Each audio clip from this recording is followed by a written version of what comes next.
Assalamualaikum warahmatullahi wabarakatuh. Halo teman-teman semua, selamat datang di sesi bedah materi kita kali ini.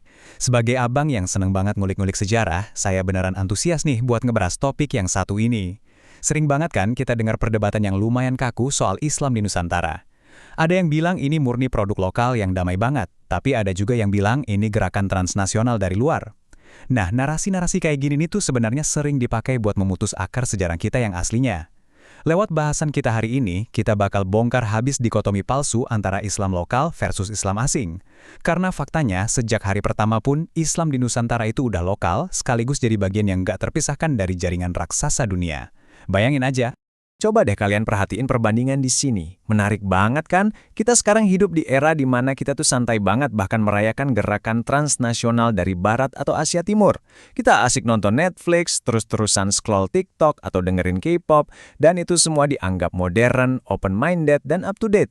Tapi perhatiin deh apa yang terjadi kalau umat Islam mulai menautkan diri ke jaringan historis mereka di Mekah, Kairo, atau Istanbul. Tiba-tiba aja langsung dicap sebagai ancaman, dibilang ideologi impor, atau bahkan radikal. Ya nggak sih? Pertanyaannya kenapa kita bisa dengan santainya merangkul kapitalisme dan budaya pop global, tapi justru mencurigai keterhubungan historis Islam kita sendiri? Nah, ini sebenarnya sisa-sisa trauma kolonial yang benar-benar harus kita pertanyakan lagi.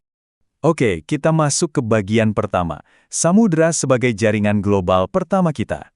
Buat mahamin dari mana bias yang tadi saya sebutin itu berasal, kita harus tahu dulu nih gimana nenek moyang kita memandang geografi. Buat mereka zaman dulu, lautan itu bukan tembok pemisah teman-teman. Laut itu ibarat internet di zaman mereka.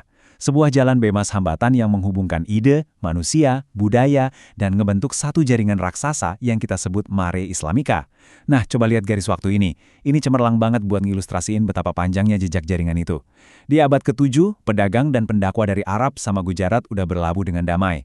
Terus maju ke abad ke-8, Raja Sriwijaya, iya beneran Sriwijaya, itu ngirim surat langsung ke Khalifah Umar bin Abdul Aziz. Beliau serius minta dikirimin ulama buat ngajar.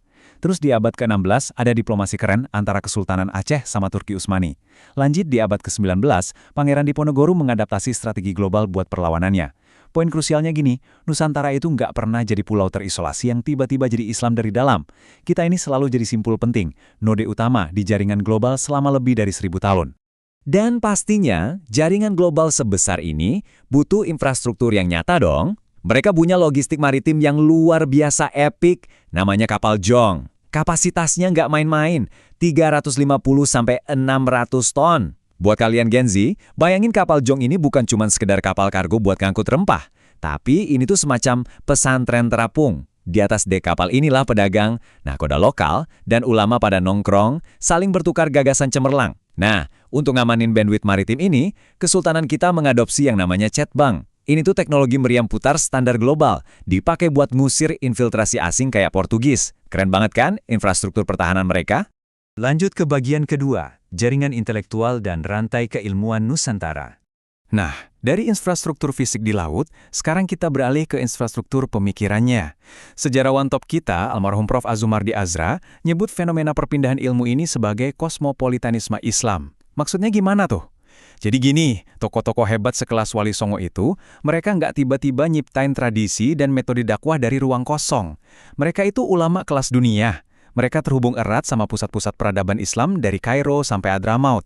Terus mereka bawa esensi ilmunya dan diramu dengan sangat brilian ke dalam budaya lokal kita, tanpa ngerusak adat istiadat yang udah ada.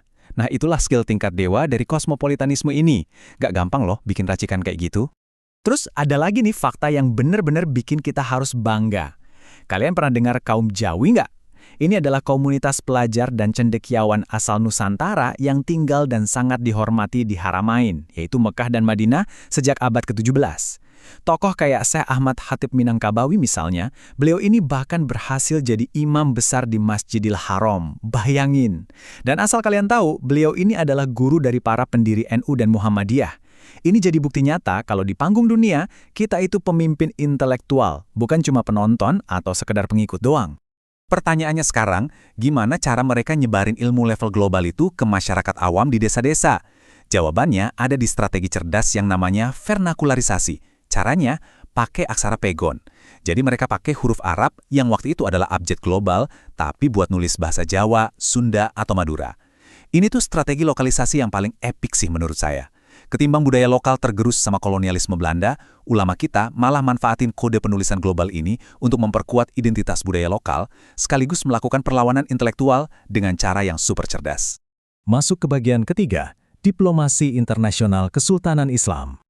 Oke, sekarang kita geser dikit dari dunia pesantren ke meja geopolitik internasional. Coba deh kalian perhatiin urutan kejadian bersejarah di tahun 1566 ini. Sultan Aceh ngirim utusan jauh-jauh banget ke Istanbul, tujuannya apa? Minta bantuan buat ngelawan Portugis. Dan gimana respons dari Kesultanan Utsmani? Sultan Selim kedua saat itu langsung kirim pakar militer plus meriam-meriamnya. Jadi ini bukan sekedar unjuk solidaritas sesama umat beragama aja ya. Ini benar-benar murni aliansi geopolitik dan fakta pertahanan strategis buat ngelawan hegemoni bangsa Eropa di Asia Tenggara.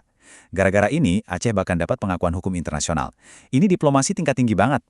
Nah, tolong resapi baik-baik kutipan dari Habib Abdurrahman Az-Zahir di abad ke-19 ini. Beliau ini dulunya sampai diangkat jadi pasha oleh Sultan Utsmani karena perjuangan anti-kolonialnya. Kutipan ini sebenarnya inti dari semuanya.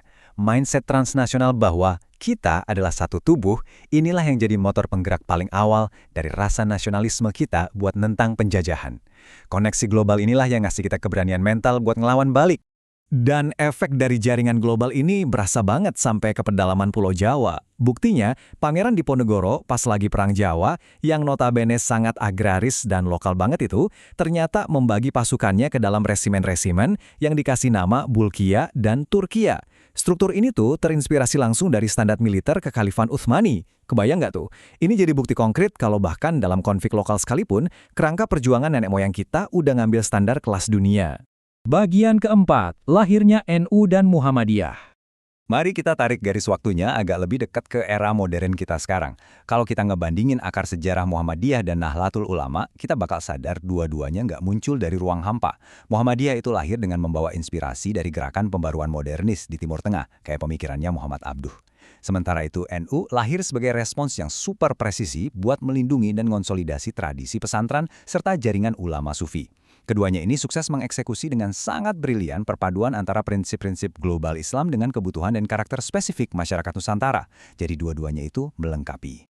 Pendapat tadi juga didukung kuat sama pernyataan sejarawan Prof. Karel Astenbrink ini. Katanya, pembaruan Islam di Indonesia itu hasil interaksi dengan dunia Islam yang luas. Jadi NU dan Muhammadiyah itu sama sekali bukan barang impor asing, apalagi proyek luar negeri. Mereka berdua adalah hasil adaptasi kontekstual dari interaksi super aktif nenek moyang kita dengan dunia luas. Mereka memfilter gagasan-gagasan global itu dan merubahnya jadi solusi praktis untuk umat di tanah air. Masuk ke bagian kelima, sekaligus kesimpulan kita. Koneksi adalah kekuatan kita.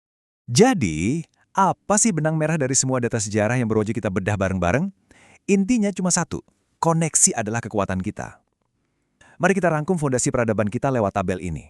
Kita punya 3 jangkar yang kuat banget. Jangkar spiritual kita berlabuh di Haramain, pusat intelektual kita terhubung kuat dengan Kairo, dan urusan diplomatik strategis kita punya ikatan sejarah dengan Istanbul. Coba dibayangin, 3 elemen ini tuh ibarat kabel fiber optik yang nyalurin energi kebesaran Nusantara. Kalau kita sengaja mutus akar transnasional ini cuma atas nama kearifan lokal doang, aslinya kita justru lagi matiin suplai daya yang selama ini bikin peradaban kita hidup dan dihormati sama dunia. Sayang banget kan? Sebagai penutup, saya mau ngasih satu tantangan provokatif nih, khusus buat kalian generasi muda yang udah melek digital. Kalau nenek moyang kita aja bisa ngebangun jaringan Jawi cuma bermodal kapal kayu yang harus ngarungin samudera berbulan-bulan lamanya, gimana cara kita hari ini dengan internet yang udah ada di genggaman tangan bisa ngaktifin kembali jaringan hebat tersebut? Ingat, tujuannya bukan buat bawa radikalisme ya, tapi buat ngambil kembali kursi kepemimpinan intelektual Muslim Asia Tenggara di panggung dunia. Pikirin itu baik-baik ya teman-teman. Semoga penjelasan hari ini bisa ngebangkitin rasa bangga dan rasa ingin tahu kalian lebih jauh lagi. Wassalamualaikum warahmatullahi wabarakatuh.